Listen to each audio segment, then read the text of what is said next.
Hello students, welcome to Panchajanya S. ನಾನು ನವೀನ್ ಕುಮಾರ್. ನಿಮ್ಗೆಲ್ರಿಗೂ ನಿನ್ನೆ ಹಾಗೂ ಇವತ್ತಿನ ದ ಹಿಂದೂ ಪತ್ರಿಕೆಯ ವಿಶ್ಲೇಷಣೆಗೆ ಸ್ವಾಗತ. ಮೊದಲನೇದಾಗಿ ನಿನ್ನೆ ಸಂಡೆಯ ಪತ್ರಿಕೆಯಲ್ಲಿ ಯಾವ್ಯಾವ ವಿಷಯಗಳನ್ನ ಮುಖ್ಯವಾಗಿ ನಾವು ನೋಡ್ಬೇಕಿತ್ತು ಅನ್ನೋದನ್ನ ಮೊದಲನೇದಾಗಿ ಗಮನಿಸ್ತಾ ಹೋಗೋಣ. ಮೊದಲನೇದು, increasing green house gas emissions May threaten satellites. ಹಸಿರು ಮನೆ ಅನಿಲಗಳು ಉತ್ಸರ್ಜನೆ ಆಗ್ತಾ ಇರೋದು ನಿಮ್ಗೆಲ್ರಿಗೂ ಗೊತ್ತೇ ಇದೆ. ಹಾಗಾಗಿ ಇದರಿಂದ ಸ್ಪೇಸ್ನ ಮೇಲೆ ಸಹ ತುಂಬಾ ದುಷ್ಪರಿಣಾಮ ಉಂಟಾಗಬಹುದು. More green house gas emission can shrink earth's upper atmosphere. ಭೂಮಿಯ ವಾತಾವರಣದ ಮೇಲೆ ಇದು ದುಷ್ಪರಿಣಾಮವನ್ನು ಉಂಟು ಮಾಡುತ್ತೆ. ಆ ಒಂದು ವಾತಾವರಣದ ಭಾಗವನ್ನ ಅದು ಇನ್ನಷ್ಟು ತೆಳುವಾಗಿಸುತ್ತೆ. ಆ ಒಂದು ವಾತಾವರಣ ಆಗುತ್ತೆ, ಶ್ರಿಂಕ್ ಆಗ್ತಾ ಹೋಗುತ್ತೆ.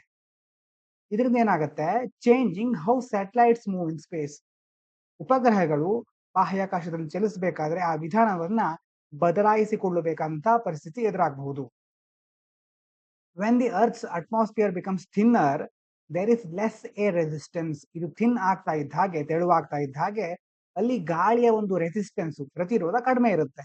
ಇದರಿಂದ ಏನಾಗುತ್ತೆ, it will cause space debris. Space debris ಅಂತಂದ್ರೆ ಬಾಹ್ಯಾಕಾಶ ತ್ಯಾಜ್ಯ, ಮೊದಲು ಕಳಿಸಿದಂತ ಉಪಗ್ರಹಗಳ ಅವಶೇಷಗಳು.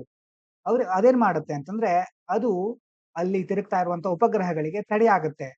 Debris will stay in orbit longer instead of falling back to earth. ಅದು ಅಲ್ಲೇ ತಿರುಗ್ತಾ ಇರುತ್ತೆ, ವಾಪಸ್ಸು ಭೂಮಿಗೆ ಬೀಳೋದೇ ಇಲ್ಲ. ಭೂಮಿಗೆ ಬಿದ್ರೂ ಒಂದು ಸಮಸ್ಯೆ, ಅಲ್ಲೇ ಇದ್ರೂ ಸಹ ಅದೊಂದು ಸಮಸ್ಯೆ. This increases the risk of collisions between satellites and debris. ಅದರಿಂದ ಆ ತ್ಯಾಜ್ಯಗಳು ಮತ್ತೆ ಬೇರೆ ಸ್ಯಾಟಲೈಟ್ಸ್ ಗಳು ಸರಿಯಾಗಿರುವಂತದ್ದು, ಅದು ಎರಡರ ನಡುವೆ ಕೊಲಿಷನ್ ಆಗುವಂತ ಸಾಧ್ಯತೆ ಹೆಚ್ಚಾಗ್ಬಿಡುತ್ತೆ. Making space travel more dangerous. ಭೂಮಿಯಿಂದ ಬಾಹ್ಯಾಕಾಶಕ್ಕೆ ಅಂತರಿಕ್ಷ ಯಾನ ಮಾಡ್ತಾರಲ್ವಾ, ಅವರು ಇಂತಹ ಡೇಂಜರ್ ಸಿಚುವೇಶನ್ ಅನ್ನ ಅನುಭವಿಸಬೇಕಾಗತ್ತೆ. Fewer satellites in the future. If emissions continue to rise, ಇದೇ ಒಂದು ಎಮಿಷನ್ ಹೆಚ್ಚಾಗ್ತಾನೆ ಇದ್ರೆ, ಹಸಿರುಮನೆ ಅನಿಲಗಳ ಒಂದು ಎಮಿಷನ್ ಹೆಚ್ಚಾಗ್ತಾನೆ ಇದ್ರೆ, up to 66% of fewer satellites may be able to orbit earth. ಅಂತಂದ್ರೆ ಈಗ ಹಲವಾರು ಸ್ಯಾಟಲೈಟ್ಗಳು ಭೂಮಿಯ ಸುತ್ತ ಸಂಚರಿಸ್ತಾ ಇವೆ. ಈಗ ಎಮಿಷನ್ ಹೆಚ್ಚಾಗ್ಬಿಟ್ರೆ ಅಟ್ಮಾಸ್ಫಿಯರಿಕ್ ಥಿನ್ ಆಗ್ತಾ ಹೋಗುತ್ತೆ, ಮತ್ತೆ ಸ್ಪೇಸ್ ಡೆಬ್ರಿಸ್ಗಳು ಸಹ ಅಲ್ಲೇ ಇರುತ್ತೆ. ಇದರಿಂದ ಮುಂದಿನ ದಿನಗಳಲ್ಲಿ ಈಗ ಇರುವ ಸ್ಯಾಟಲೈಟ್ಗಳ 66% ಮಾತ್ರ ಸರಿಯಾಗಿ ಭೂಮಿಯನ್ನು ಸುತ್ತುವರಿಲಿಕ್ಕೆ, ಆರ್ಬಿಟ್ ಮಾಡಲಿಕ್ಕೆ ಸಾಧ್ಯ ಆಗುತ್ತೆ. Safely by the end of the century. ಈ ಸೆಂಚುರಿಯ ಒಳಗೆ ಇಷ್ಟು ಸ್ಯಾಟಲೈಟ್ಗಳು, 66ರಷ್ಟು ಕಡಿಮೆ ಸ್ಯಾಟಲೈಟ್ಗಳು ಮಾತ್ರ ಸರಿಯಾದ ಆರ್ಬಿಟ್ ಮಾಡಲಿಕ್ಕೆ ಸಾಧ್ಯ. Space debris problem. More space debris will make it harder to manage Earth's orbital space for future satellites. ಹೆಚ್ಚೆಚ್ಚು ತ್ಯಾಜ್ಯಗಳು ಅಲ್ಲಿ ಉಂಟಾಗ್ತಾ ಇದ್ರೆ ಮುಂದಿನ ದಿನಗಳಲ್ಲಿ ಅಂತರಿಕ್ಷ ಯಾನವನ್ನ ಮಾಡಲಿಕ್ಕೆ, ಉಪಗ್ರಹಗಳನ್ನ ಉಡಾವಣೆ ಮಾಡಲಿಕ್ಕೆ ತೊಂದರೆ ಆಗ್ತಾ ಹೋಗುತ್ತೆ. Climate and space are linked. Reducing greenhouse gas emissions is not only important for Earth's climate but also for keeping outer space safe and usable. ನೋಡಿ, ಎಲ್ಲಾ ವಿಷಯಗಳು ಒಂದಕ್ಕೊಂದು ಹೇಗೆ ಲಿಂಕ್ ಆಗಿರುತ್ತೆ ಅಂತಂದ್ರೆ ನಾವು ಈ ಕಡೆ ಕ್ಲೈಮೇಟ್ ಚೇಂಜ್ ಸಂಬಂಧಪಟ್ಟಾಗ ಏನಾದ್ರು ಕ್ರಮ ಕೈಗೊಂಡ್ಬಿಟ್ರೆ, ಈ ಕಡೆ ನಮ್ಮ ಸ್ಪೇಸ್ ರಿಲೇಟೆಡ್ ಆಕ್ಟಿವಿಟೀಸ್ ಗಳಿಗೂ ಸಹ ಅದರಿಂದ ಹೆಲ್ಪ್ ಆಗುತ್ತೆ. ಗ್ರೀನ್ ಹೌಸ್ ಗ್ಯಾಸ್ ಎಮಿಷನ್ ಹೆಚ್ಚಾಗ್ತಾ ಇದ್ರೆ ಈ ಕಡೆ ಸ್ಪೇಸ್ ನ ಮೇಲೂ ಹಾನಿ ಉಂಟಾಗ್ತಾ ಇರುತ್ತೆ. Everything is inter connected. ಹಾಗಾಗಿ ನಾವು ಗ್ರೀನ್ ಹೌಸ್ ಗ್ಯಾಸ್ ಎಮಿಷನ್ ನ ರೆಡ್ಯೂಸ್ ಮಾಡಬೇಕು. ಅದರಿಂದ ಕೇವಲ ಭೂಮಿಯ ಒಂದು ವಾತಾವರಣವನ್ನ ರಕ್ಷಿಸೋದು ಮಾತ್ರ ಅಲ್ಲ, ಮುಖ್ಯವಾಗಿ ಸ್ಪೇಸ್ ಅನ್ನ ಸೇಫ್ ಆಗಿ, ಅಂತರಿಕ್ಷವನ್ನ ಸೇಫ್ ಆಗಿ ಯೂಸ್ ಮಾಡ್ಲಿಕ್ಕೆ ಸಹ ಮುಂದಿನ ದಿನಗಳಲ್ಲಿ ಸಾಧ್ಯ ಆಗುತ್ತೆ ಅಂತ ಈ ಆರ್ಟಿಕಲ್ ಅಲ್ಲಿ ಹೇಳ್ತಾ ಇದ್ದಾರೆ. ಇದಾದ ನಂತರ ಎನ್ವೈರ್ಮೆಂಟಲ್ ಮ್ಯಾಪಿಂಗ್ ರಿವೀಲ್ಸ್ ಮೆಲಿಯೋಡಿಸಿಸ್ ಅಥವಾ ಮೆಲಿಯೋಯಿಡೋಸಿಸ್ ಅಂತ ಕರೀತಾರೆ. ಪ್ರೊನೌನ್ಸಿಯೇಷನ್ ಹೀಗಿರಬಹುದು ಅನ್ಕೊಂಡಿದ್ದೇನೆ. Melioidosis peak during monsoon. ಇದೊಂದು ರೋಗದ ಬಗ್ಗೆ ಹೇಳ್ತಾ ಇದ್ದಾರೆ. ಏನ್ ಹೇಳ್ತಾ ಇದ್ದಾರೆ ಅಂತಂದ್ರೆ, ಮೆಲಿಯೋಯಿಡೋಸಿಸ್ ಅಂತ, ಇದು ಮಾನ್ಸೂನ್ ಕಾಲದಲ್ಲಿ ಹೆಚ್ಚಿನ ಮಟ್ಟವನ್ನು ತಲುಪುತ್ತೆ. A study found that melioidosis cases in Odisha increase during and after the monsoon season. ಯಾವಾಗ ಮಾನ್ಸೂನ್ ಕಾಲ ಬರುತ್ತಲ್ವಾ, ಆ ಒಂದು ಮಾನ್ಸೂನ್ ಕಾಲದಲ್ಲಿ, ಅದೇ ರೀತಿ ಮಳೆಗಾಲದಲ್ಲಿ ಮತ್ತೆ ಮಳೆಗಾಲದ ನಂತರ ಈ ಒಂದು ಮೆಲಿಯೋಯಿಡೋಸಿಸ್ ರೋಗ ಹೆಚ್ಚಿನ ಒಂದು ಪ್ರಮಾಣವನ್ನು ತಲುಪುತ್ತೆ ಅಂತ ಒಂದು ಅಧ್ಯಯನ ಹೇಳ್ತಾ ಇದೆ. ಯಾವುದರಿಂದ ಬರುತ್ತೆ ಇದು? Bacteria in soil and water. ಮಣ್ಣು ಮತ್ತು ನೀರಿನಲ್ಲಿರುವಂತಹ ಬ್ಯಾಕ್ಟೀರಿಯಾದಿಂದ. The disease is caused by Burkholderia pseudomallei ಅಂತ ಬ್ಯಾಕ್ಟೀರಿಯಾದ ಹೆಸರು. Bacteria that survives in soil and water. ಇದು ಬದುಕುಳಿಯೋದು ಯಾವುದರಲ್ಲಿ? ಮಣ್ಣು ಮತ್ತೆ ನೀರಿನಲ್ಲಿ. Especially in warm and humid condition. ಅದರಲ್ಲೂ ಮುಖ್ಯವಾಗಿ ವಾರ್ಮ್, ಸ್ವಲ್ಪ ಬೆಚ್ಚಗಿನ ಮಣ್ಣು ಅಥವಾ ನೀರಿನಲ್ಲಿ ಮತ್ತೆ ಹ್ಯೂಮಿಡ್ ಆರ್ದ್ರವಾದಂತಹ ಸ್ಥಿತಿಯಲ್ಲಿ ಇದು ಬದುಕುಳಿಯುತ್ತೆ. Weather plays a role. Factors like temperature, cloud cover and solar radiation influence the occurrence of the disease. ಯಾವ್ಯಾವ ಫ್ಯಾಕ್ಟರ್ಗಳಿಂದ ಈ ರೋಗ ಉಂಟಾಗಬಹುದು? ಮುಖ್ಯವಾಗಿ ತಾಪಮಾನ, ಟೆಂಪರೇಚರ್, ಅದೇ ರೀತಿ ಮೋಡ ಕವಿದ ವಾತಾವರಣ ಇದ್ರೂ ಸಹ, ಅದೇ ರೀತಿ ಸೋಲಾರ್ ರೇಡಿಯೇಷನ್, ಸೌರ ವಿಕಿರಣದಂತಹ ಸೂರ್ಯನ ಶಾಖ ಯಾವ ರೀತಿ ಇರುತ್ತೆ ಅದರಿಂದಾನು ಸಹ ಈ ಒಂದು ರೋಗ ಯಾವ ಮಟ್ಟದಲ್ಲಿ ಉಂಟಾಗಬಹುದು ಅಂತ ಅಧ್ಯಯನಗಳನ್ನ ನಡೆಸ್ತಾ ಇದ್ದಾರೆ. ಎಲ್ಲ ಅಂಶಗಳು ಆ ರೋಗದ ಮೇಲೆ ಪರಿಣಾಮವನ್ನು ಬೀರುತ್ತೆ. Health risk in certain areas. People living in regions with high soil moisture and flooding are at greater risk of infection.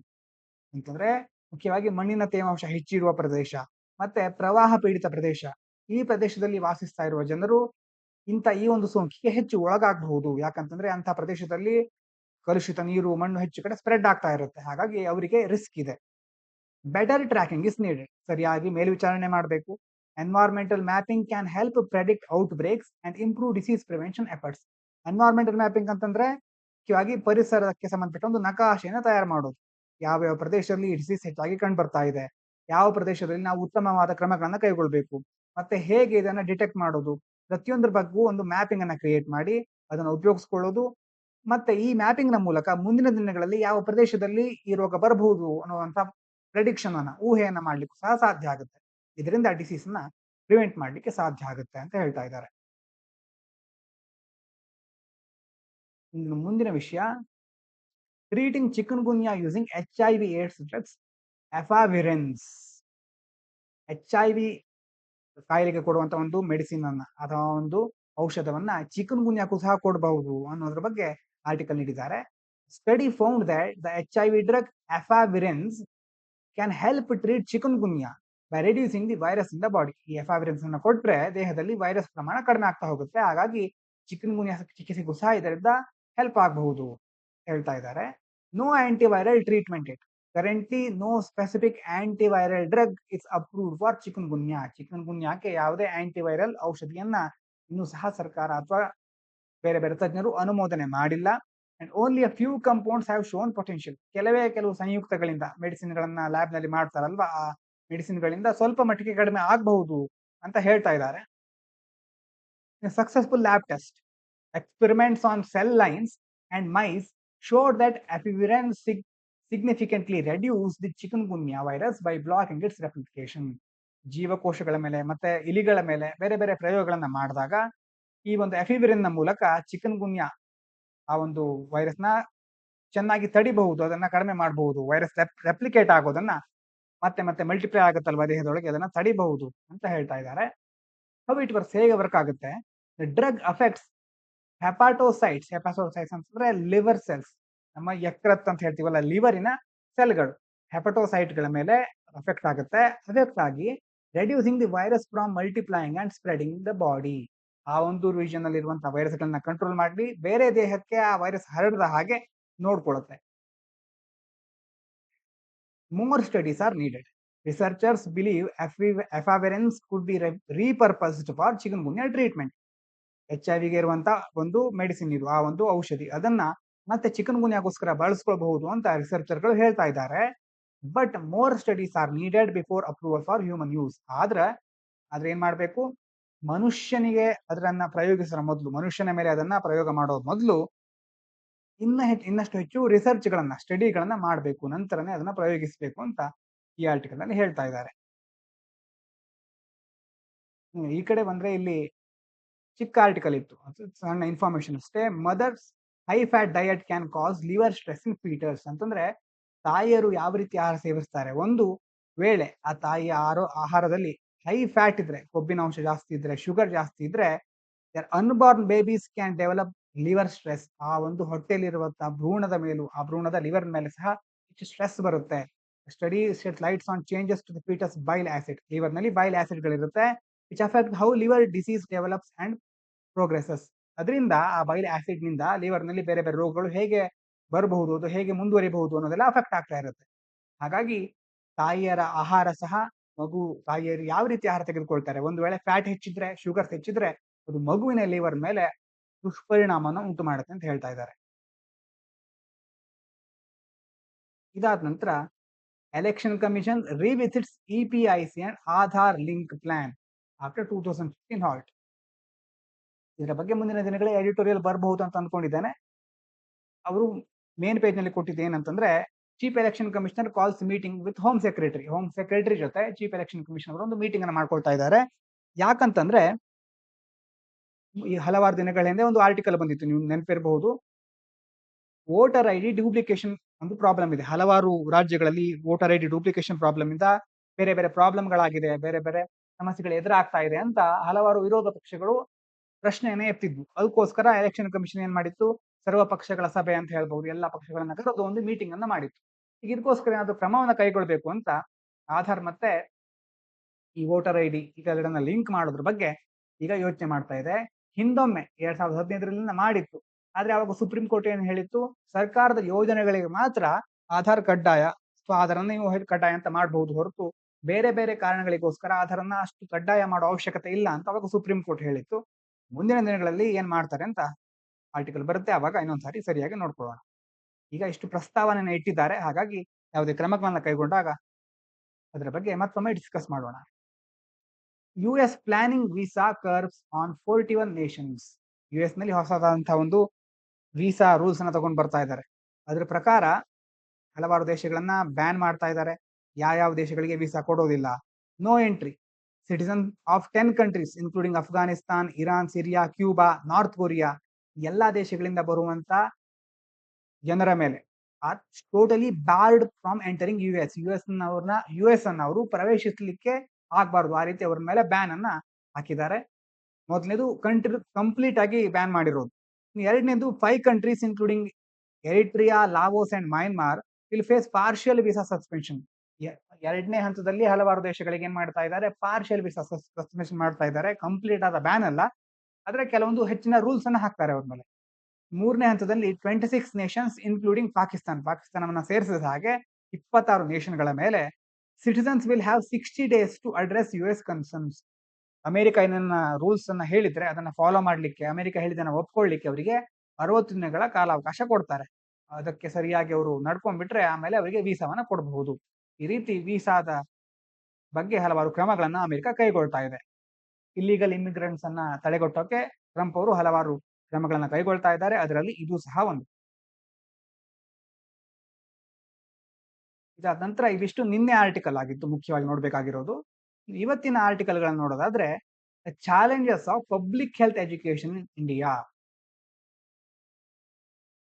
Public health education is weak in India. ಅಂದ್ರೆ ಭಾರತದಲ್ಲಿ ಸಾರ್ವಜನಿಕ ಆರೋಗ್ಯಕ್ಕೆ ಸಂಬಂಧಪಟ್ಟಂತ ಶಿಕ್ಷಣ ವ್ಯವಸ್ಥೆ ತುಂಬಾ ದುರ್ಬಲ ಆಗಿದೆ.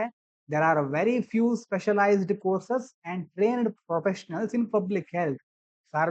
ಸಾರ್ವಜನಿಕ ಆರೋಗ್ಯಕ್ಕೆ ಸಂಬಂಧಪಟ್ಟಂತ ಹಾಗೆ ಸ್ಪೆಷಲೈಸ್ಡ್ ಕೋರ್ಸ್ಗಳು, ವಿಶೇಷವಾದಂತಹ ವೃತ್ತಿಪರ ಕೋರ್ಸ್ಗಳು, ಮತ್ತೆ ಅದನ್ನ ಆ ಒಂದು ಪ್ರೊಫೆಷನಲ್ಗಳು, ತಜ್ಞರು ಬಹಳ ಕಡಿಮೆ ಇದ್ದಾರೆ. Which affect health care quality. ಇದರಿಂದ ಏನಾಗುತ್ತೆ, ಇಡೀ ದೇಶದ ಆರೋಗ್ಯ ರಕ್ಷಣೆಯ ಗುಣಮಟ್ಟದ ಮೇಲೆ ದುಷ್ಪರಿಣಾಮ ಉಂಟಾಗುತ್ತೆ. Shortage of trained teachers. India lakhs enough qualified teachers and guidance for students in public health education. ಸಾರ್ವಜನಿಕ ಆರೋಗ್ಯಕ್ಕೆ ಸಂಬಂಧಪಟ್ಟ ಹಾಗೆ ಭಾರತದಲ್ಲಿ ಕ್ವಾಲಿಫೈಡ್ ಟೀಚರ್ಸ್ಗಳು, ಸರಿಯಾದ ಅರ್ಹ ಶಿಕ್ಷಕರು ಇಲ್ಲ. ಅದೇ ರೀತಿ ಆ ಒಂದು ವಿಷಯವನ್ನ ಕಲಿತಾ ಇರುವಂತಹ ಸ್ಟೂಡೆಂಟ್ಸ್ ಗಳಿಗೆ ಸರಿಯಾದ ಗೈಡೆನ್ಸ್ ಸಹ ಇಲ್ಲ, ಮಾರ್ಗದರ್ಶನದ ಕೊರತೆ ಇದೆ. Making it difficult to train new experts. ಹಾಗಾಗಿ ಹೊಸ ಎಕ್ಸ್ಪರ್ಟ್ ಗಳನ್ನ ತಯಾರು ಮಾಡ್ಲಿಕ್ಕೂ ಸಹ ಸಾಧ್ಯ ಆಗ್ತಾ ಇಲ್ಲ. Limited funding and resources. Public health programs receive little financial support. ಅಂದ್ರೆ ಈಗ ಸರ್ಕಾರದಿಂದ ಬೇರೆ ಬೇರೆ ಪ್ರೋಗ್ರಾಮ್ಗಳು ಇರುತ್ತೆ. ಪ್ರೋಗ್ರಾಮ್ಗಳಿಗೆ ಘೋಷಣೆಯನ್ನು ಮಾಡ್ತಾರೆ, ಆದ್ರೆ ಅದಕ್ಕೆ ಸಂಬಂಧಪಟ್ಟಂತಹ ಬಜೆಟ್ಗಳಾಗ್ಲಿ ಅದನ್ನ ಅನುಷ್ಠಾನಗೊಳಿಸುವುದರಲ್ಲಾಗ್ಲಿ ಇವರು ಹಿಂದೆ ಬೀಳ್ತಾರೆ. ಹಾಗಾಗಿ ಅದಕ್ಕೆ ಸರಿಯಾದ ಫಿನಾನ್ಷಿಯಲ್ ಸಪೋರ್ಟ್ ಸಿಕ್ಕೋದಿಲ್ಲ. Leading to poor infrastructure and fewer job opportunities for graduates. ಹಾಗಾಗಿ ಮೂಲ ಸೌಕರ್ಯಗಳನ್ನ ಸರಿಯಾಗಿ ಅಭಿವೃದ್ಧಿ ಪಡಿಸಲಿಕ್ಕೆ ಆಗ್ತಾ ಇಲ್ಲ. ಮತ್ತೆ ಗ್ರಾಜುಯೇಟ್ಸ್ ಗಳಿಗೆ, ಈಗಾಗಲೇ ವೈದ್ಯಕೀಯ ಪದವಿಯನ್ನ ಪಡೆದವರಿಗೆ ಜಾಬ್ಗಳ, ಉದ್ಯೋಗ ಅವಕಾಶಗಳ ಕೊರತೆ ಸಹ ಎದುರಾಗ್ತಾ ಇದೆ. Need for better policies. ಹಾಗಾದ್ರೆ ಏನಾಗಬೇಕು, the government should improve regulation. ಸರಿಯಾದ ನಿಯಂತ್ರಕ ಕ್ರಮಗಳನ್ನ ಕೈಗೊಳ್ಳಬೇಕು.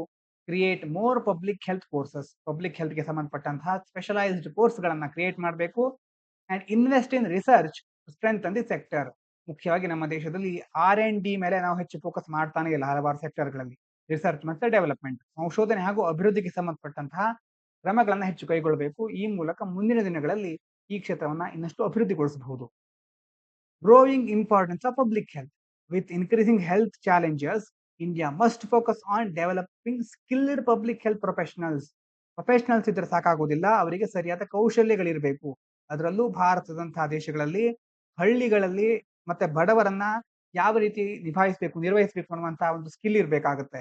ಪ್ರೊಫೆಷನಲ್ ಸ್ಕಿಲ್ ಅಂತಂದ್ರೆ ಹಳ್ಳಿಗಳಿಗೆ ಹೋಗಿ ಅವರನ್ನ ನಿರ್ಲಕ್ಷ್ಯ ಮಾಡೋದಲ್ಲ, ಕೇವಲ ಸಿಟಿಯಲ್ಲಿ ಇರುವಂತಹ ವ್ಯಕ್ತಿಗಳಿಗೆ ಮಾತ್ರ ಒಳ್ಳೆಯ ಆರೋಗ್ಯ ಸೇವೆಗಳನ್ನ ಕೊಡೋದಲ್ಲ, ಎಲ್ಲಾ ಒಂದು ರೀತಿಯ ವರ್ಗಗಳನ್ನ ಸರಿಯಾದ ರೀತಿಯಲ್ಲಿ ನೋಡ್ಕೊಳ್ಳೋದು, ಅವರಿಗೆ ಸರಿಯಾದ ರೀತಿಯ ಸೇವೆಗಳನ್ನ ನೀಡುವಂತಹ ಸ್ಕಿಲ್ಗಳು, ಆ ಒಂದು ಸ್ಕಿಲ್ ಎಮೋಷನಲ್ ಸ್ಕಿಲ್ ಸಹ ಅವರಲ್ಲಿ ಇರಬೇಕಾಗುತ್ತೆ.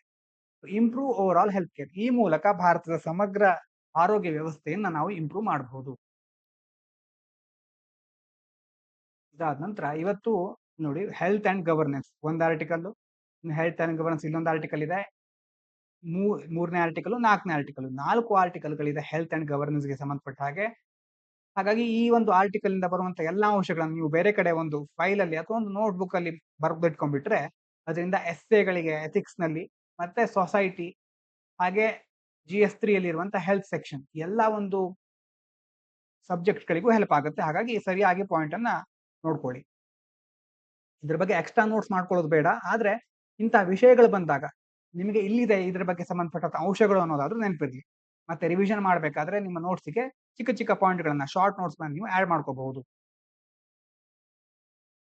ಇನ್ನು ಮುಂದಿನ ಆರ್ಟಿಕಲ್ ಏನು, India's health system favours insurance.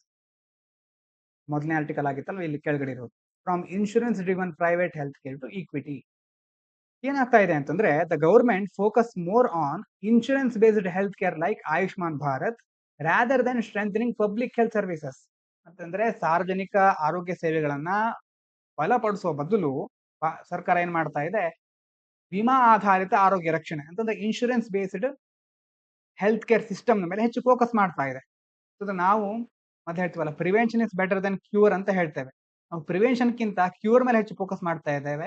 ಈಗ ಕ್ಯೂರ್ ಗಿಂತ ಈಗ ಇನ್ಶೂರೆನ್ಸ್, ಇಂತಹ ಒಂದು ವಿಮೆಯ ಮೇಲೆ ಹೆಚ್ಚು ಫೋಕಸ್ ಮಾಡ್ತಾ ಇದ್ದೇವೆ. ಯಾಕಂತಂದ್ರೆ ಸರ್ಕಾರಕ್ಕೆ ಅದರಿಂದ ಆರ್ಥಿಕವಾಗಿ ಎಷ್ಟು ಲಾಭಗಳಾಗಬಹುದು. ಹಾಗಾಗಿ ಇಂಥ ಯೋಜನೆಗಳ ಮೇಲೆ ಸರ್ಕಾರ ಹೆಚ್ಚು ಫೋಕಸ್ ಮಾಡ್ತಾ ಇದೆ ಅಂತ ಹೇಳ್ತಾ ಇದ್ದಾರೆ. Primary health care is neglected. The focus on private hospitals and insurance has led to weaker public health care especially for rural and poor populations. ಈಗ ಇಂಥ ಯಾವುದ್ರ ಮೇಲೆ, ಖಾಸಗಿ ಆಸ್ಪತ್ರೆಗಳ ಮೇಲೆ ಮತ್ತೆ ವಿಮೆಯ ಮೇಲೆ ಹೆಚ್ಚು ಗಮನ ಕೊಟ್ಟಿರೋದ್ರಿಂದ ಸಾರ್ವಜನಿಕ ಆರೋಗ್ಯ ಸೇವೆ ಕಳಪೆ ಆಗ್ತಾ ಇದೆ. ಅದರಲ್ಲೂ ಮುಖ್ಯವಾಗಿ ಗ್ರಾಮೀಣ ಮತ್ತು ಬಡ ಜನರು ಹೆಚ್ಚು ಸಮಸ್ಯೆಗಳನ್ನು ಅನುಭವಿಸ್ತಾ ಇದ್ದಾರೆ. Budget issues and privatisation. Government spending on health care is low. ಆರೋಗ್ಯ ಕ್ಷೇತ್ರದ ಮೇಲೆ ಸರ್ಕಾರ ಅಷ್ಟೇನು ಖರ್ಚು ಮಾಡ್ತಾ ಇಲ್ಲ. And private hospitals dominate. ಹೆಚ್ಚು ಇದರಿಂದ ಈ ಒಂದು ಕ್ಷೇತ್ರದಲ್ಲಿ ಹೆಚ್ಚು ಡಾಮಿನೇಟ್ ಮಾಡ್ತಾ ಇರೋದು ಯಾವುದು, ಖಾಸಗಿ ಆಸ್ಪತ್ರೆಗಳು. Making quality health care expensive. ಇದರಿಂದ ಸಾಮಾನ್ಯ ಜನರು, ಬಡ ಜನರು ಕೈಗೆಟುಕುವ ದರದಲ್ಲಿ ಚಿಕಿತ್ಸೆಗಳನ್ನ ಪಡ್ಕೊಳ್ಳಿಕ್ಕೆ ಸಾಧ್ಯ ಆಗ್ತಾ ಇಲ್ಲ. ಹಾಗಾಗಿ ಅವರಿಗೆ ಹೆಲ್ತ್ ಸೌಲಭ್ಯಗಳು ದೊರೀತಾ ಇಲ್ಲ. Lessons from other countries. ನಾವೇನ್ ಕಲಿಬೇಕು ಹಾಗಾದ್ರೆ ಬೇರೆ ದೇಶಗಳಿಂದ ಅಂತ ನೋಡೋದಾದ್ರೆ, countries like Thailand and Sri Lanka successfully improved public health care bye increasing government investment and focusing on primary health care. Thailand ಮತ್ತು ಶ್ರೀಲಂಕಾದಲ್ಲಿ ಪಬ್ಲಿಕ್ ಹೆಲ್ತ್ ಕೇರ್ ನಲ್ಲಿ ಹೆಚ್ಚು ಇನ್ವೆಸ್ಟ್ಮೆಂಟ್ ಮಾಡ್ತಾ ಇದ್ದಾರೆ, ಮತ್ತೆ ಗವರ್ಮೆಂಟ್ ಹೆಚ್ಚು ಇನ್ವೆಸ್ಟ್ಮೆಂಟ್ ಮಾಡಿದೆ. ಅದೇ ರೀತಿ ಪ್ರೈಮರಿ ಕೇರ್ ಮೇಲೆ, ಪ್ರಾಥಮಿಕ ಆರೋಗ್ಯ ವ್ಯವಸ್ಥೆಗಳ ಮೇಲೆ ಹೆಚ್ಚಿನ ಫೋಕಸ್ ಅನ್ನ ಮಾಡೋದ್ರಿಂದ ಅಲ್ಲಿ ಈ ಒಂದು ಆರೋಗ್ಯ ವ್ಯವಸ್ಥೆ ತುಂಬಾ ಗುಣಮಟ್ಟವನ್ನ ಕಾಣ್ತಾ ಇದೆ. ಆ ಒಂದು ವ್ಯವಸ್ಥೆಯನ್ನ ಭಾರತದಲ್ಲೂ ಅಳವಡಿಸಿಕೊಳ್ಬೇಕು. ಈ ದೇಶಗಳಿಂದ ನಾವು ಅದನ್ನ ಕಲಿಬೇಕು. Need for N equitable system. India must invest more in public health services. ಸಾರ್ವಜನಿಕ ಆರೋಗ್ಯ ವ್ಯವಸ್ಥೆಯ ಸೇವೆಗಳ ಮೇಲೆ ಹೆಚ್ಚು ಖರ್ಚನ್ನ ಮಾಡಬೇಕು, ಹೆಚ್ಚು ಇನ್ವೆಸ್ಟ್ಮೆಂಟ್ ಮಾಡಬೇಕು. Ensure accessible and affordable care for all. ಎಲ್ಲರಿಗೂ ಕೈಗೆಟುಕುವ ದರದಲ್ಲಿ ಸರಿಯಾದ ಸೌಲಭ್ಯಗಳು ಸಿಗ್ತಾ ಇದೆಯಾ ಅನ್ನೋದನ್ನ ಸರಿಯಾಗಿ ಖಚಿತಪಡಿಸ್ಕೋಬೇಕು.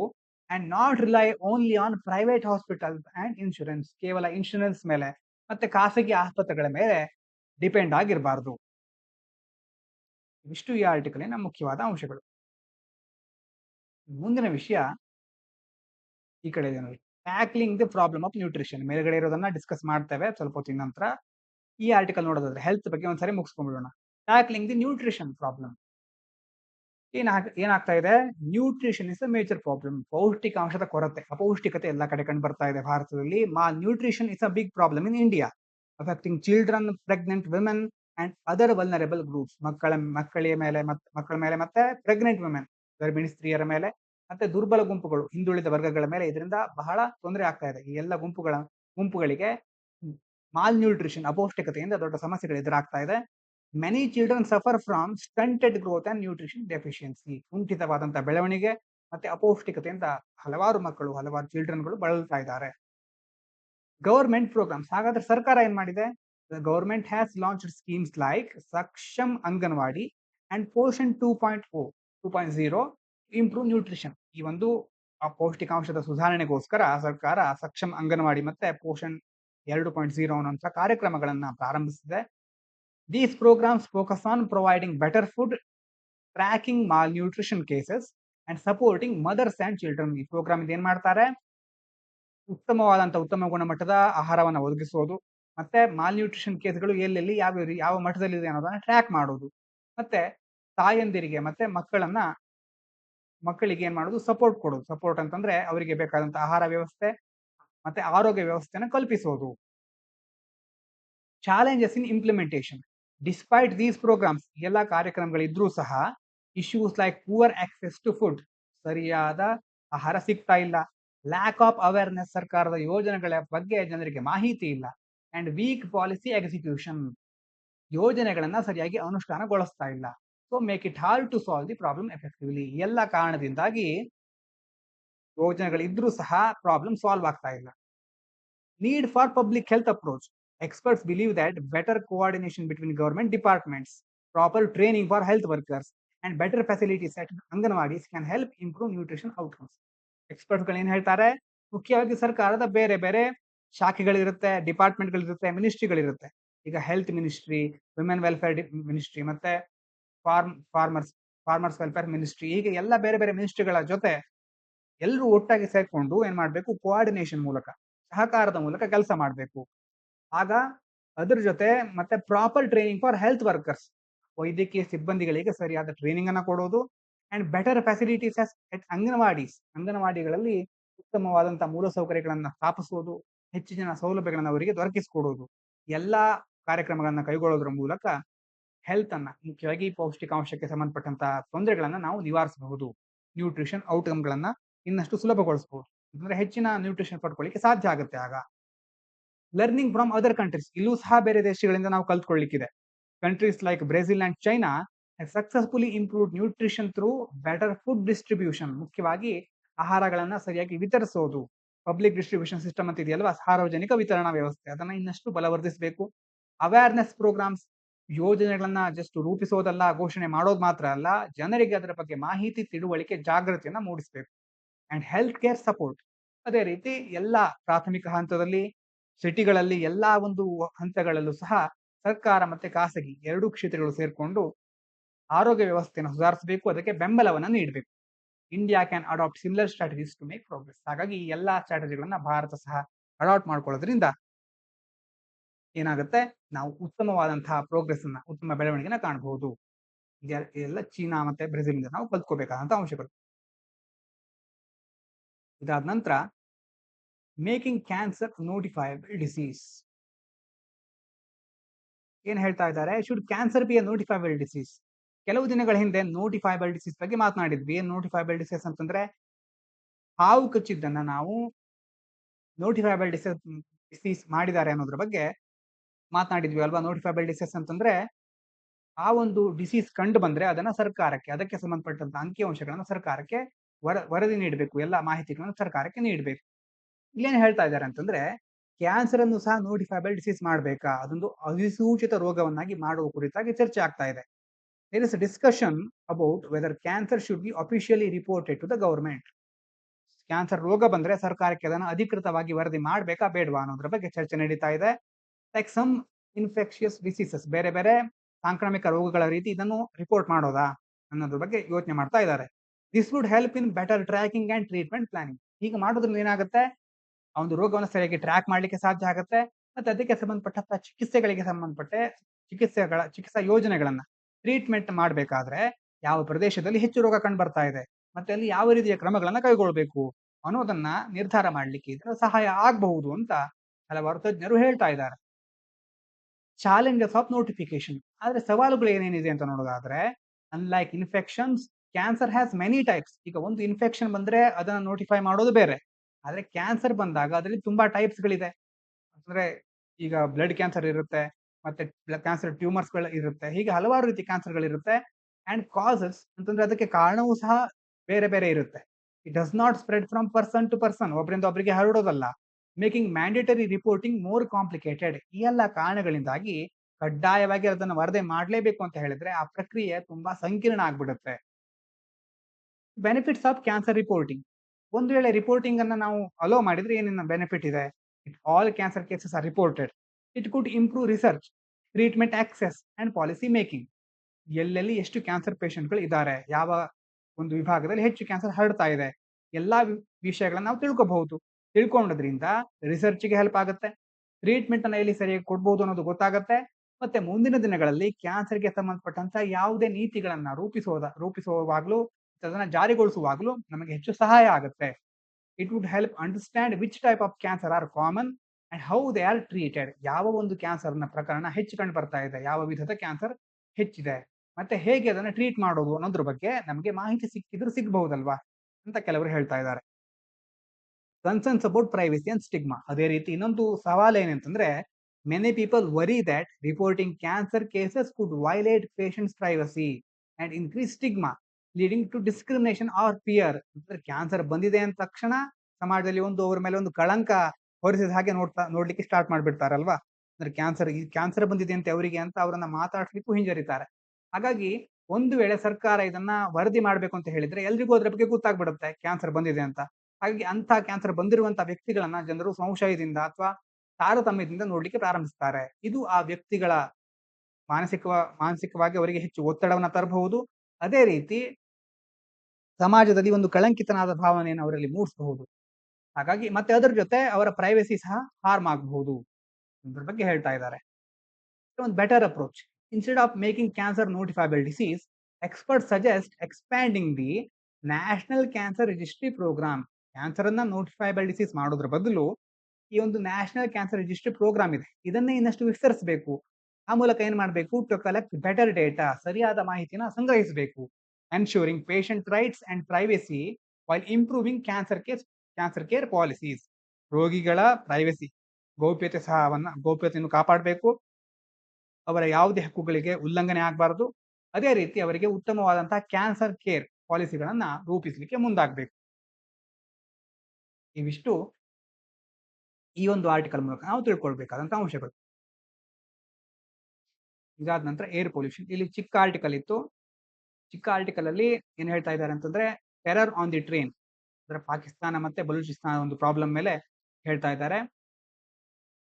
ಭಾರತಕ್ಕೆ ಸಂಬಂಧಪಟ್ಟಂತ ಯಾವ್ದಾದ್ರು ಅಂಶಗಳಿದೆ ಇದ್ರ ಬಗ್ಗೆ ಇನ್ನೊಂದು ಎಡಿಟೋರಿಯಲ್ ಅಂತಂದ್ರೆ ತುಂಬಾ ಡೀಟೇಲ್ ಆಗಿ ನಾವು ಮುಂದಿನ ದಿನಗಳಲ್ಲಿ ನೋಡೋಣ. ಅಂತಂದ್ರೆ ಇದರಲ್ಲಿ ಭಾರತಕ್ಕೆ ಸಂಬಂಧಪಟ್ಟ ಹಾಗೆ ಯಾವ್ದಾದ್ರು ಒಂದು ಹೆಚ್ಚಿನ ಅಂಶಗಳು ಇಲ್ಲ. ಇನ್ನು rare access, ICC still dependent on political interest pursued work. ಈ ಒಂದು ಆರ್ಟಿಕಲ್ ನಲ್ಲೂ ಫಿಲಿಪೈನ್ಸ್ಗೆ ಸಂಬಂಧಪಟ್ಟಂತ ಮಾಹಿತಿಯನ್ನ ಕೊಟ್ಟಿದ್ದಾರೆ. ಅಲ್ಲಿನ ಒಂದು ಐಸಿಸಿ ಇಂಟರ್ನ್ಯಾಷನಲ್ ಕ್ರಿಮಿನಲ್ ಕೋರ್ಟ್ ಇದೆಯಲ್ವಾ, ಅದರ ಒಂದು ಐಸಿಸಿ ಏನ್ ಮಾಡ್ತಾ ಇದೆ, ಫಿಲಿಪೈನ್ಸ್ಗೆ ಸಂಬಂಧಪಟ್ಟಂತ ಕೇಸನ್ನು ಹೇಗೆ ನಿರ್ವಹಿಸಿದೆ ಅನ್ನೋದನ್ನ ಕೊಟ್ಟಿದ್ದಾರೆ. ಈ ಮುಖ್ಯವಾದ ಅಂಶಗಳು ಕಂಡು ಬಂದಿಲ್ಲ, ಒಂದು ವೇಳೆ ಇದ್ರೂ ಸಹ ಮುಂದಿನ ದಿನಗಳಲ್ಲಿ ಇದನ್ನು ಚರ್ಚೆ ಮಾಡ್ತೇವೆ. ಇನ್ನು ಇವತ್ತಿನ ಮುಂದಿನ ಮುಖ್ಯವಾದ ಆರ್ಟಿಕಲ್ ಏನು ಅಂತಂದ್ರೆ, air pollution will lower India solar generation capacity study. ಏನ್ ಹೇಳ್ತಾ ಇದ್ದಾರೆ, ಏರ್ ಪೊಲ್ಯೂಷನ್ ಇಂದ ಏನಾಗ್ತಾ ಇದೆ, ಸೋಲಾರ್ ಪವರ್, ನಾವು ಸೌರಶಕ್ತಿಯನ್ನು ಉತ್ಪಾದಿಸ್ತೀವಲ್ವಾ, ಅದ್ರ ಮೇಲೂ ಸಹ ಎಫೆಕ್ಟ್ ಆಗ್ತಾ ಇದೆ. Study found that air pollution in India reduces the amount of sunlight reaching solar panels. Solar ಪ್ಯಾನೆಲ್ಗಳಿರುತ್ತೆ, ಸೋಲಾರ್ ಪ್ಯಾನೆಲ್ಗಳು ಸೂರ್ಯನಿಂದ ಶಾಖವನ್ನ ಪಡ್ಕೊಳ್ತಾ ಇರುತ್ತೆ. ಶಾಖವನ್ನ ಬರುವಾಗ ಈ ಏರ್ ಪೊಲ್ಯೂಷನ್ ಇದ್ಬಿಟ್ರೆ ಈ ಒಂದು ಸೋಲಾರ್ ಪ್ಯಾನೆಲ್ಗಳು ಸರಿಯಾಗಿ ಅದನ್ನ ಪಡ್ಕೊಳ್ಳಿಕ್ಕೆ ಸಾಧ್ಯ ಆಗೋದಿಲ್ಲ. ಅವಾಗ ಏನಾಗುತ್ತೆ, ಲೋವರಿಂಗ್ ದರ್ ಎಫಿಷಿಯನ್ಸಿ, ಈ ಸೋಲಾರ್ ಪ್ಯಾನೆಲಿನ ದಕ್ಷತೆಯಲ್ಲಿ ಕುಂಠಿತ ಆಗ್ತಾ ಹೋಗುತ್ತೆ. Main causes of reduce efficiency. ಯಾಕೆ ಎಫಿಷಿಯನ್ಸಿ ಕಡಿಮೆ ಆಗ್ತಾ ಇದೆ? Solar panels work best bright sunlight and cooled air. ತುಂಬಾ ಬ್ರೈಟ್ ಆಗಿರುವಂತ ಸನ್ಲೈಟ್ ಮತ್ತೆ ಗಾಳಿ ಕೂಲ್ ಆಗಿರ್ಬೇಕು, ಅಂತಂದ್ರೆ ತಂಪಾದ ಗಾಳಿ ಇದ್ದಾಗ ಚೆನ್ನಾಗಿ ಕಾರ್ಯನಿರ್ವಹಿಸುತ್ತವೆ ಈ ಸೋಲಾರ್ ಪ್ಯಾನೆಲ್ಗಳು. ಪೊಲ್ಯೂಷನ್ ಆಗ್ಬಿಟ್ರೆ ಏನಾಗುತ್ತೆ, ಪೊಲ್ಯೂಷನ್ ಇಂದ ಸನ್ಲೈಟ್ ಬ್ಲಾಕ್ ಆಗುತ್ತೆ, ಮತ್ತೆ ಟೆಂಪರೇಚರ್ ಜಾಸ್ತಿ ಆಗುತ್ತೆ. ಇದರಿಂದ ಈ ಒಂದು ಸೋಲಾರ್ ಪ್ಯಾನೆಲ್‌ಗಳ ಪರ್ಫಾರ್ಮೆನ್ಸ್ ಕಡಿಮೆ ಆಗ್ತಾ ಹೋಗುತ್ತೆ. ಈ ಸ್ಟಡಿಯಲ್ಲಿ ಏನ್ ಹೇಳ್ತಾ ಇದ್ದಾರೆ ಅಂತಂದ್ರೆ findings from data analysis.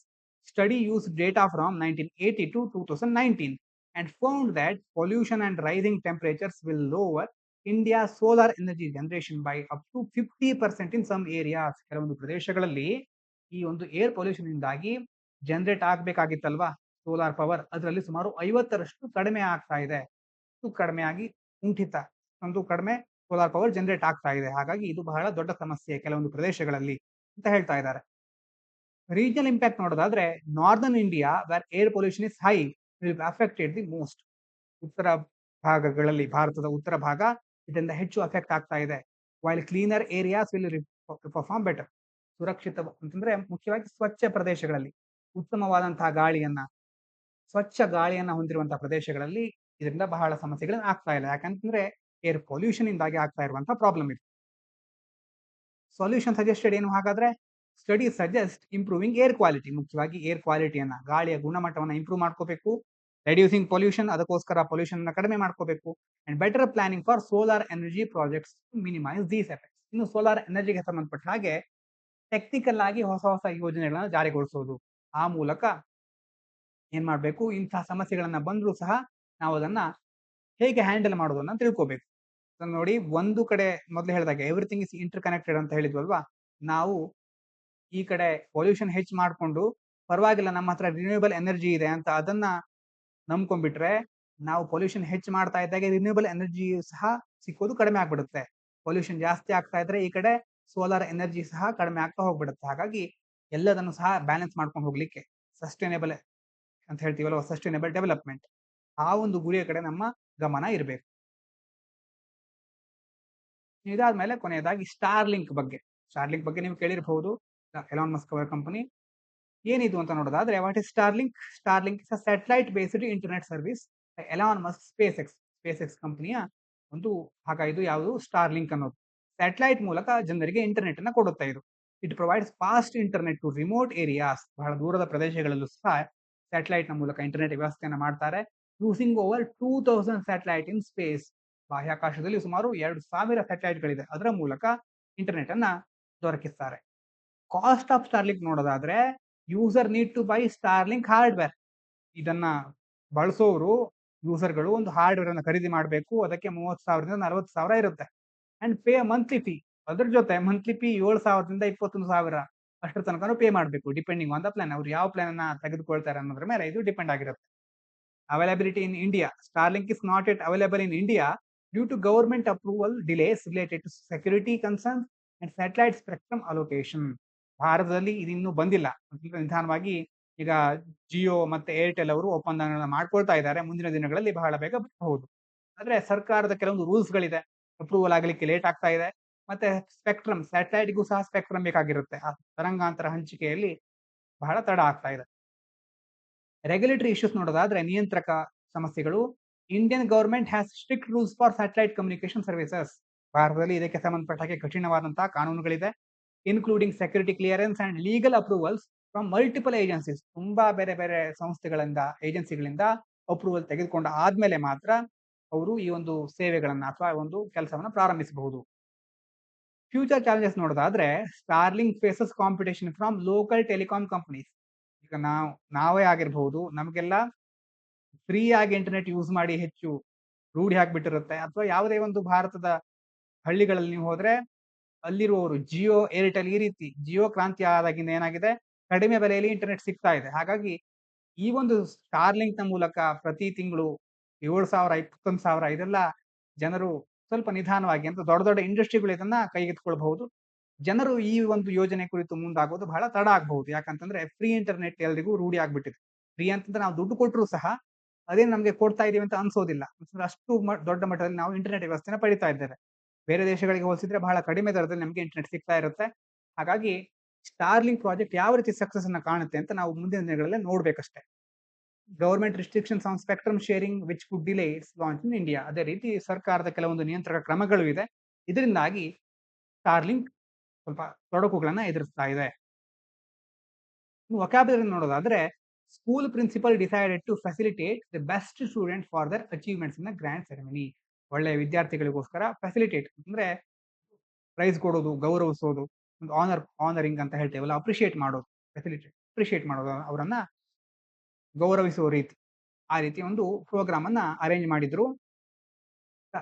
Auditorium was bustling with excited students and teachers. ಆ ಒಂದು ಆಡಿಟೋರಿಯಂನಲ್ಲಿ ಎಲ್ಲ ಸ್ಟೂಡೆಂಟ್ಸ್ಗಳು ಮತ್ತೆ ಟೀಚರ್ಸ್ಗಳು ಸಡಗರದಿಂದ ಪಾಲ್ಗೊಳ್ತಾ ಇದ್ರು. ಬಸ್ಲಿಂಗ್ ಅಂತಂದ್ರೆ ತುಂಬಾ ಲೈವ್ಲಿ ಆಗಿರೋದು, ಸಡಗರದಿಂದ ತುಂಬಿಕೊಂಡಿರೋದು. Suddenly student tumbled down the stairs. ಅದೇ ಸಂದರ್ಭದಲ್ಲಿ ಒಬ್ಬ ವಿದ್ಯಾರ್ಥಿ ಟಂಬಲ್ ಡೌನ್ ಅಂತಂದ್ರೆ ಮೆಟ್ಲಿನ ಮೇಲೆ ಕುಸಿದು ಬಿದ್ದೋದ, ಫಾಲ್, ಸ್ಟಂಬಲ್, ಕುಸಿಯೋದು. But he quickly got up. ತಕ್ಷಣ ಎದ್ಕೊಂಡು ಲಾಫಿಂಗ್, ನಗಾಡ್ಲಿಕ್ಕೆ ಸ್ಟಾರ್ಟ್ ಮಾಡ್ದ. ಒಂದು ನಾಟಕ ಮಾಡೋ ರೀತಿ ಅವ್ನು ಮಾಡ್ದ. His friends made an entreaty ಅಂತಂದ್ರೆ ರಿಕ್ವೆಸ್ಟ್, ಪ್ಲೀ, ವಿನಂತಿ ಮಾಡ್ಕೊಳ್ಳೋದು. Friends made entreaty. ಅವನ ಗೆಳೆಯರೆಲ್ಲ ವಿನಂತಿ ಮಾಡ್ಕೊಂಡ್ರು ಯಾರಿಗೆ? To the principal to let him perform despite his fall. ಅವನು ಆ ರೀತಿ ಬಿದ್ರೂ ಸಹ ಅವನು ಬೇಕಾಗಿರುವಂತ ಕಾರ್ಯಕ್ರಮನ ನೀಡ್ಲಿಕ್ಕೆ ಅವಕಾಶ ಮಾಡಿಕೊಡಿ ಅಂತ ಅವ್ರು ಹೇಳ್ತಾ ಇದ್ರು. ದ ಇವೆಂಟ್ ವಾಸ್ ರಿವೇಟಿಂಗ್ ಅಂತ ಹೇಳ್ಬಹುದು. Riveting with amazing performances and inspiring speeches. ಆಮೇಲೆ ಆ ಇವೆಂಟ್ ನಲ್ಲಿ ಆಕರ್ಷಕವಾದಂತಹ, ಎಂಗೇಜಿಂಗ್, ಫ್ಯಾಸಿನೇಟಿಂಗ್ ಆದಂತಹ ಹಲವಾರು ಅಮೇಸಿಂಗ್ ಪರ್ಫಾರ್ಮೆನ್ಸ್ಗಳಿದ್ವು. ಮತ್ತೆ ಇನ್ಸ್ಪೈರಿಂಗ್ ಸ್ಪೀಚಸ್ ಸಹ ಇತ್ತು ಆ ಒಂದು ಕಾರ್ಯಕ್ರಮದಲ್ಲಿ. ಶಬ್ದಾರ್ಥಗಳನ್ನು ಸರಿಯಾಗಿ ನೋಡ್ಕೊಳ್ಳಿ. ಇನ್ನು ಪಿ ವೈ ಕ್ಯೂ ನಾವು ಶುಕ್ರವಾರ ನೋಡಿದ್ವು ಅನ್ಸುತ್ತೆ ಇದನ್ನ. Which of the following statement is correct ಅಲ್ವಾ? ಶುಕ್ರವಾರ ಬಂದಿತ್ತು. ಇದಕ್ಕೆ ಉತ್ತರ Ajanta caves lie in the guards of the Waghora river.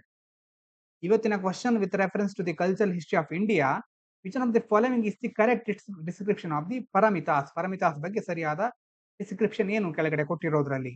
Earliest Dharmashastra text written in aphoristic sutra style, philosophical schools that did not accept the authority of the Vedas, of perfections whose attainment led to the Bodhisattva path, powerful merchant guilds of early medieval South India. ಇದಕ್ಕೆ ಉತ್ತರವನ್ನು ತಿಳ್ಕೊಂಡು comment ಮಾಡಿ. Mains question ನೋಡೋದಾದ್ರೆ, India faces significant challenges in public health education, including a lack of specialized courses, trained professionals, and adequate funding. Discuss the impact of these issues on healthcare quality and suggest measures strengthen public health education in the country. ಇವತ್ತಿನ article ಅಲ್ಲಿ ಮೊದಲನೇದಾಗಿ ನೋಡಿದ್ವಿ, ಅದರ ಬಗ್ಗೆ ಇರುವಂತಹ question ಇದು. Answer writing ಅನ್ನ practice ಮಾಡಿ. ಥಿಂಕ್ ಮಾಡ್ಲಿಕ್ಕೆ ಇರುವಂತಹ ಕ್ವಶನ್ ಏನು? Sustainable living is crucial for environmental conservation. Sustainable ಆದಂತಹ ಲಿವಿಂಗ್ ಅಂದ್ರೆ ಸುಸ್ಥಿರವಾದಂತಹ ಬದುಕನ್ನ ನಾವು ರೂಪಿಸಿಕೊಳ್ಳೋದು. Can you share how you incorporate sustainability into your daily life? ನಿಮ್ಮ ದಿನನಿತ್ಯದ ಜೀವನದಲ್ಲಿ ಹೇಗೆ ಸಸ್ಟೈನಬಿಲಿಟಿನ ನೀವು ತೆಗೆದುಕೊಂಡು ಬರ್ತೀರಾ? ಹೇಗೆ ಅದನ್ನ ಪಾಲಿಸ್ತೀರಾ? What simple yet impactful measures? ಎಲ್ಲರೂ ಮಾಡಬಹುದು, ಮತ್ತೆ ಅದರಿಂದ ದೊಡ್ಡ ಮಟ್ಟದ ಪರಿಣಾಮವನ್ನು ಮೂಡಿಸಬಹುದು. ಅಂತ ಮೆಷರ್ಗಳು ಯಾವ್ದಾದ್ರು ಗೊತ್ತಿದ್ಯಾ? Simple yet impactful measures individuals can take contribute to a larger positive change. ಒಳ್ಳೆಯ ಬದಲಾವಣೆ ಆಗ್ಲಿಕ್ಕೆ ಸಣ್ಣ ಕೆಲಸ ಆಗಿರಬಹುದು, ಆದ್ರೆ ಅದರಿಂದ ದೊಡ್ಡ ಮಟ್ಟದ ಬದಲಾವಣೆಯನ್ನ, ಒಳ್ಳೆಯ ಬದಲಾವಣೆಯನ್ನ ಸಮಾಜದಲ್ಲಿ ತೆಗೆದುಕೊಂಡು ಬರಬಹುದು. ಅಂತ ಯಾವ್ದಾದ್ರು ವಿಷಯದ ಬಗ್ಗೆ ನಿಮ್ಗೆ ಗೊತ್ತಿದ್ಯಾ? ಗೊತ್ತಿದ್ರೆ ಅದರ ಬಗ್ಗೆ ಕಮೆಂಟ್ ಮಾಡಿ. ಅದರಿಂದ ಬೇರೆಯವರು ಸಹ ಪ್ರಯೋಜನವನ್ನು ಪಡ್ಕೊಳ್ಬಹುದು. ಇವಿಷ್ಟು ಇವತ್ತಿನ ಮುಖ್ಯ ವಿಚಾರಗಳು. ಇಷ್ಟು ಹೊತ್ತು ನನಗೆ ಕೇಳಿದ ಎಲ್ಲರಿಗೂ ಧನ್ಯವಾದಗಳು. ಇದು ಪಾಂಚಜನ್ಯ IAS.